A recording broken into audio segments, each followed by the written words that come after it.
Guys ಎಲ್ಲರಿಗೂ ನಮಸ್ಕಾರಗಳು. ಮತ್ತೊಮ್ಮೆ ಕ್ರೇನ್ ಇನ್ಸೈಡ್ಸ್ ಪೋಸ್ಟ್ ಮ್ಯಾಚ್ ಅನಾಲಿಸಿಸ್ಗೆ ಸ್ವಾಗತ. ಫೈನಲಿ CSKಗೆ ವಿಕ್ಟರಿ ಬಂದಾಯ್ತು. ಇದು ಯಾವ ರೀತಿಯ ಮೊದಲನೇ ವಿಕ್ಟರಿ ಆಯ್ತು ಅವ್ರಿಗೆ. ಸಖತ್ತಾಗಿ ಆಡಿದ್ರು, ಒಂಥರ ಟೀಮ್ ಪರ್ಫಾರ್ಮೆನ್ಸ್ ಅಂತ ಹೇಳ್ಬೋದು. ಬೌಲಿಂಗ್ ಅಲ್ಲಿ ಇರ್ಬೋದು ಸಖತ್ತಾಗಿ ಮಾಡಿದ್ರು, ಬ್ಯಾಟಿಂಗ್ ಅಲ್ಲೂ ಅಷ್ಟು ಸಖತ್ತಾಗಿ ಆಡಿದ್ರು.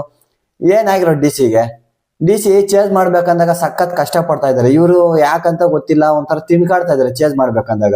ನೋಡಿ ಒಂಥರ ಯಾವ ತರ ಚೇಸ್ ಮಾಡ್ಬೇಕಾದಾಗ ಬ್ಯಾಟಿಂಗ್ ಕೊಲಾಪ್ಸ್ ಆಗುತ್ತೆ ಅಂತ ಅವ್ರದ್ದು. ಹಿಂದಿಂದನೇ ವಿಕೆಟ್ಸ್ ಬಿದ್ದೋಗ್ತಾರೆ. ಅದು ಏನಾಗೈತೋ ಗೊತ್ತಿಲ್ಲ ಗೆ. ಪ್ರತಿಯೊಂದು ನೋಡೋಣ. ಅದಕ್ಕೆ ಮುಂಚೆ ಯಾರ್ಯಾರ ಚಾನಲ್ ನ ಸಬ್ಸ್ಕ್ರೈಬ್ ಆಗಿಲ್ವೋ ಸಬ್ಸ್ಕ್ರೈಬ್ ಹಾಕೊಳ್ಳಿ ಅಂತ ಹೇಳ್ತಾ ಇವಾಗ ಟಾಸ್ಗೆ ಬರೋಣ. ಟಾಸ್ ವಿನ್ ಆಗಿದ್ ಬಂದು DC. ನಾವು ಬೌಲ್ ಮಾಡ್ತೀವಿ ಅಂತ ತಗೊಂಡ್ರು, ಬ್ಯಾಟಿಂಗ್ ಆಡಕ್ಕಂತ ಬರ್ತಾರೆ CSK. ಏನ್ ಆಡಿದ್ ಸಂಜು ಸ್ಯಾಮ್ಸನ್ ಬ್ಯಾಟಿಂಗು ಸಖತ್ತಾಗಿ ಆಡಿದ್ರು, ಒಂಥರ ಅಗ್ರೆಸಿವ್ ಆಗಿ ಆಡಿದ್ರು. ಸ್ಟಾರ್ಟಿಂಗ್ ಇಂದ ಅಷ್ಟೇ ಅಗ್ರೆಸಿವ್ ಆಗಿ ಆಡಿದ್ರು. ಒಂಥರ ಋತುರಾಜ್ ಒಂದ್ ಕಡೆ ಸುಮ್ನೆ ನಿಂತ್ಕೊಂಡು ಸಿಂಗಲ್ಸ್ ತಗೊಳ್ತಾ ಇದ್ರು, ಅವ್ರಿಗೆ ಸ್ಟ್ರೈಕ್ ಕೊಡ್ತಾ ಇದ್ರು. ಸಂಜು ಸ್ಯಾಮ್ಸನ್ ರನ್ಸ್ ನ ಸ್ಕೋರ್ ಮಾಡ್ತಾ ಇದ್ರು. ಇವರು 6 overs ಅಲ್ಲಿ ಸ್ಕೋರ್ ಮಾಡಿದ್ ಬಂದು 61 runs. ಸಖತ್ತಾಗಿ ಆಡಿದ್ರು. ಸಖತ್ತ ಪವರ್ ಪ್ಲೇ ಅಲ್ಲದಂತೂ ಒಳ್ಳೆ ಸ್ಕೋರ್ ಬಂದಿತ್ತು ಅಂತಾನೆ ಹೇಳ್ಬೋದು. ನೆಕ್ಸ್ಟ್ ಆಯುಷ್ ಮಾತ್ರ ಬರ್ತಾರೆ.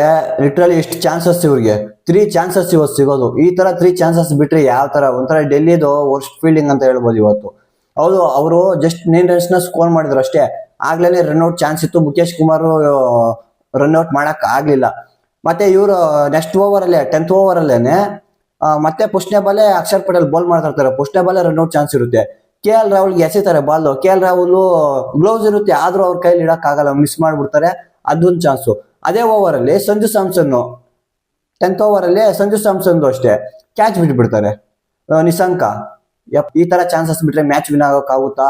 ಒಂಥರ DCದು ವರ್ಸ್ಟ್ ಫೀಲ್ಡಿಂಗ್ ಅಂತಾನೆ ಹೇಳ್ಬೋದು. ಇನ್ನ ಇಷ್ಟೆಲ್ಲ ಕ್ಯಾಚಸ್ ಬಿಟ್ರೆ ಮ್ಯಾಚ್ ಬಿಡ್ತಾರ? ರನ್ ಸ್ಕೋರ್ ಮಾಡಿದ್ರು. ಇವರಿಬ್ಬರ ನಡುವೆ ಪಾರ್ಟ್ನರ್ಶಿಪ್ ಬಂದಿದ್ದು 113, 68 ಬಾಲಲ್ಲಿ 113 ರನ್ ಸ್ಕೋರ್ ಮಾಡಿದ್ರು.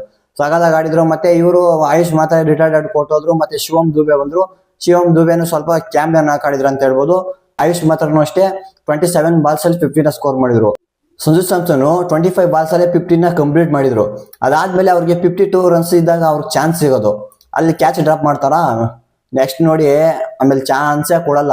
ಅವರು ಫೈನಲಿ ಸೆಂಚುರಿನ ಹೊಡಿತಾರೆ ಅನ್ಕ ಇರ್ತಾರೆ. ಮ್ಯಾಚ್ ಫಿನಿಶ್ ಆಗತ್ತ ಅನ್ಕ ಇರ್ತಾರೆ. ಲಾಸ್ಟ್ಗೆ 115 runs ನ ಸ್ಕೋರ್ ಮಾಡ್ತಾರೆ 56 balls ಅಲ್ಲಿ. ಸಖತ್ತಾಗಿ ಆಡಿದ್ರು. ಒಂಥರ ಚಾನ್ಸ್ ಸಿಕ್ಕಿದ್ರಿಂದ ಒಂಥರ DC ಮ್ಯಾಚ್ ಬಿಡು ಸೋಲ್ತು ಅಂತಾನೆ ಹೇಳ್ಬೋದು.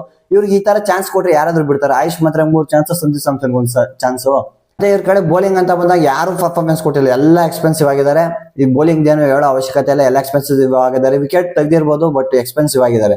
ಇದನ್ನ ಚೇಂಜ್ ಮಾಡಕ್ಕಂತ ಬರ್ತಾರೆ ಡೆಲ್ಲಿ ಬ್ಯಾಟರ್ಸ್ ಪತನ್ ನಿಶಾಂಕ ಮತ್ತೆ KL ರಾಹುಲ್. ಇವ್ರು ಅಷ್ಟೇ ಯಾವ ತರ ಸ್ಟಾರ್ಟ್ ಬೇಕಾಗಿತ್ತು ಆ ಸ್ಟಾರ್ಟ್ ಸಿಗುತ್ತೆ. ಸಖತ್ತಾಗಿನೇ ಆಡ್ತಾರೆ. ಪವರ್ ಪ್ಲೇದಲ್ಲಿನೇ ಸ್ವಲ್ಪ ಡಾಮಿನೇಟ್ ಮಾಡ್ತಾರೆ. 6 overs ಅಲ್ಲಿ 66 run ಸ್ಕೋರ್ ಮಾಡ್ತಾರೆ. ಬಟ್ 2 ವಿಕೆಟ್ ಕಳ್ಕೊಂಡಿರ್ತಾರೆ. ಅದು 5ನೇ over 6, 7th ಆ 3 over ಅಲ್ಲಿ ಬ್ಯಾಕ್ ಟು ಬ್ಯಾಕ್ ವಿಕೆಟ್ ನ ಕಳ್ಕೊತಾರೆ. ಆದ್ರಿಂದನೇ ಸ್ವಲ್ಪ ಕಷ್ಟ ಪಡ್ತಾರೆ ಅಂತ ಹೇಳ್ಬೋದು. KL ರಾಹುಲ್ ಔಟ್ ಆಗ್ತಾರೆ. ಖಲೀಲ್ ಅಹ್ಮದ್ ಬೌಲಿಂಗ್ ಅಲ್ಲಿ 18 runs ನ ಸ್ಕೋರ್ ಮಾಡಿ 10 balls ಗೆ ಔಟ್ ಆಗ್ತಾರೆ. ನೆಕ್ಸ್ಟ್ ಓವರ್ ಅಲ್ಲಿನೇ ಪತನ್ ನಿಶಾಂಕ್ ಔಟ್ ಆಗ್ತಾರೆ. ಅವರು 41 run ಸ್ಕೋರ್ ಮಾಡಿ 24 balls ಅಲ್ಲಿ. ಅದು ಬೌಲಿಂಗ್ ಬಂದು ಕಂಬೋಜ್ಗೆ. ನೆಕ್ಸ್ಟ್ ನೋಡಿ ಬರೋರೆಲ್ಲ ಬ್ಯಾಕ್ ಟು ಬ್ಯಾಕ್ ವಿಕೆಟ್ ಕಳ್ಕೊಂತಾರೆ. ಸಖತ್ ಕಷ್ಟ ಪಡ್ತಾರೆ. ಅಕ್ಷರ್ ಪಟೇಲ್ ಕಡೆಯಿಂದ ಏನು ಬರಲ್ಲ, ಯಾರ ಕಡೆಯಿಂದ ಬರಲ್ಲ. ಲಾಸ್ಟ್ ಅಲ್ಲಿ ಸ್ಟೆಪ್ಸ್ ಇಂದ ಒಂದು ಕ್ಯಾಮಿಯನ್ ಅಂತಾನೆ ಹೇಳ್ಬೋದು. ಒಳ್ಳೆ ಪರ್ಫಾರ್ಮೆನ್ಸ್ ಅಂತ ಹೇಳ್ಬೋದು. ಈ ಮ್ಯಾಚ್ ಅಲ್ಲಿ ಡೆಲ್ಲಿ ಕಡೆ ಒಂಥರ ಪರ್ಫಾರ್ಮೆನ್ಸ್ ಕೊಟ್ಟಿರೋದು ಯಾರು ಅಂದ್ರೆ ಅದು ಸ್ಟೆಪ್ಸ್ ಸಖತ್ತಾಗಿ ಆಡಿದ್ರು.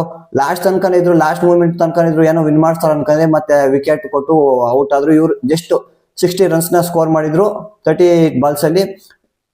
ಆಕ್ಚುಲಿ ಬೌಲಿಂಗ್ ಮೆಚ್ಕೊಳ್ಬೇಕಾಗಿರೋದು CSK. ಅದು ಓವರ್ಟನ್ ಯಾವ ರೀತಿ ಬೌಲ್ ಮಾಡಿದ್ದು ಸಖತ್ತಾಗಿ ಮಾಡಿದ್ರು ಅಂತ ಹೇಳ್ಬೋದು. One of the best spell ಅಂತ ಹೇಳ್ಬೋದು ಅವ್ರದ್ದು. 4 wickets, 4 overs ಅಲ್ಲಿ 18 runs, 4 wickets. ಸಖತ್ತಾಗಿ ಆಡಿದ್ರು. ಅವ್ರು ಮೋಸ್ಟ್ ಎಕನಾಮಿಕ್ ಬೌಲ್ ಮಾಡಿದ್ರು. ಮತ್ತೆ ಇನ್ನೆಲ್ಲ ಎಕ್ಸ್ಪೆನ್ಸಿವ್ ಆಗಿದ್ದಾರೆ. ಮತ್ತೆ ಕಂಬೋಜ್ ಸ್ವಲ್ಪ ಎಕನಾಮಿಕ್ ಬೌಲ್ ಮಾಡಿದ್ದಾರೆ. ಅದನ್ನ ಬಿಟ್ಟರೆ ಚೆನ್ನೈ ಕಡೆ ಎಕ್ಸ್ಪೆನ್ಸಿವ್ ಆಗಿದ್ದಾರೆ. ಮೇನ್ ಟರ್ನಿಂಗ್ ಪಾಯಿಂಟ್ ಯಾರು ಅಂದ್ರೆ ಇವ್ರ ಕಡೆ ಚೆನ್ನೈ ವಿನ್ ಆಗೋಕ್ಕೆ ಜೇಮಿ ಓವರ್ಟನ್ ಮೇನ್ ವಿಕೆಟ್ಸ್ ಎಲ್ಲ ತೆಗೆದ್ಬಿಟ್ರು. ಲಾಸ್ಟ್ ಅಲ್ಲಿ ಇನ್ನ ಅಶುತೋಷ್ ಶರ್ಮನು ಒಂಚೂರು ಹೋಪ್ ಕೊಟ್ರು. ಲಾಸ್ಟ್ ಅಲ್ಲಿ ಏನಾದ್ರು ವಿನ್ ಆಗ್ತಾರೇನೋ ಅಂತ ನೋಡಿದ್ವಿ. ಅಲ್ಲೂ ಆಗಿಲ್ಲ, ಅವ್ರ ಕೈಲೂ ಆಗಿಲ್ಲ. ಅವರೆಲ್ಲ ವಿಕೆಟ್ ಬೀಳ್ತಾ ಇದ್ದಂಗೆನೆ ಗೊತ್ತಾಗೋಯ್ತು, ಇದು ಆಗಲ್ಲ, ಇನ್ ಮುಗೀತು. ಇನ್ನೆಲ್ಲಿ 10 balls 30+ runs ಅನ್ನ ಬೇಕಾಗೋ ಸಿಚುವೇಶನ್ ಬಂತು. ನೋಡಿದ್ರೆ ಬ್ಯಾಟರ್ಸ್ ಯಾರು ಇಲ್ಲ. ಆದ್ರಿಂದ DC ಸೋಲ್ತು ಅಂತ ಹೇಳ್ಬೋದು. ನೋಡಿ CSK ಯಾವ ತರ ವಿನ್ ಆಯ್ತು. ಇವ್ರಿಗೊಂಥರ ಈ ವಿಕ್ಟರಿ ಬೇಕಾಗಿತ್ತು CSKಗೆ. ಒಂಥರ ಫುಲ್ ಲೋ ಕಾನ್ಫಿಡೆನ್ಸ್ ಅಲ್ಲಿ ಇದ್ರು. ಈ ತರ ಕಾಂಪಿಟೇಷನ್ ಕೊಡ್ಬೇಕಾದ್ರೆ ಮ್ಯಾಚಸ್ ವಿನ್ ಆಗ್ಬೇಕು, ಎಲ್ಲಾ ಟೀಮ್ಸ್ ವಿನ್ ಆಗ್ಬೇಕು. ಆಗ್ಲೇನೆ ಒಂಥರ ಮಜಾ ಬರೋದು ಈ ಸೀಸನ್. ಡೆಲ್ಲಿ ಅವ್ರಿಗಂತೂ ಹೇಳಕ್ಕೆ ಆಗಲ್ಲ. ಯಾಕೆ ಇವ್ರಿಗೆ ಚೇಜಿಂಗ್ ಅಂತ ಬಂದಾಗ ಸ್ವಲ್ಪ ಸಖತ್ ಕಷ್ಟ ಪಡ್ತಾ ಇದಾರೆ. ಒಂಥರ ಇವ್ರದ್ದು ಬ್ಯಾಟಿಂಗ್ ಕೊಲಾಪ್ಸ್ ಆಗ್ತಾ ಇದೆ. ಪ್ರತಿ ಮ್ಯಾಚ್ ಅಲ್ಲೂ ಅಷ್ಟೇ ಬ್ಯಾಟಿಂಗ್ ಕೊಲಾಪ್ಸ್ ಆಗ್ತಾ ಇದೆ. ಯಾರು ನಿಂತ್ಕೊಂಡು ಇದ್ ಮಾಡಕ್ ಆಗ್ತಾ ಇಲ್ಲ. ಅದು ಅಲ್ಲಿ ಒಂದು ಮ್ಯಾಚ್ ವಿನ್ ಮಾಡಿಸಿದ್ದು ಸಮೀರ್ ರಿಜ್ವಿ ಒಬ್ಬರೇ ನಿಂತ್ಕೊಂಡು ಲಾಸ್ಟ್ ತನಕ ಇದ್ದು ಮ್ಯಾಚ್ ಫಿನಿಶ್ ಮಾಡ್ಬಿಟ್ರು. ಇಲ್ಲ ಆ ಮ್ಯಾಚ್ ಸೋತೋಗ್ಬಿಡ್ತಾ ಇದ್ರ ಅಂತ ಹೇಳ್ಬೋದು. ಇದು ಇವತ್ತಿನ ಮ್ಯಾಚ್ ರಿವ್ಯೂ ಆಗಿತ್ತು. ವಿಡಿಯೋ ಇಷ್ಟ ಆಗಿದೆ ಅನ್ಕೋತೀನಿ. ವಿಡಿಯೋ ಇಷ್ಟ ಆಗಿದೆ ಲೈಕ್ ಮಾಡಿ, ಶೇರ್ ಮಾಡಿ, ಸಬ್ಸ್ಕ್ರೈಬ್ ಮಾಡ್ಕೊಳ್ಳಿ ಅಂತ ಹೇಳ್ತಾ ಮತ್ತೆ ಸಿಗೋಣ ಮುಂದಿನ ವಿಡಿಯೋದಲ್ಲಿ. ಅಲ್ಲಿ ತನಕ you guys take care, bye by.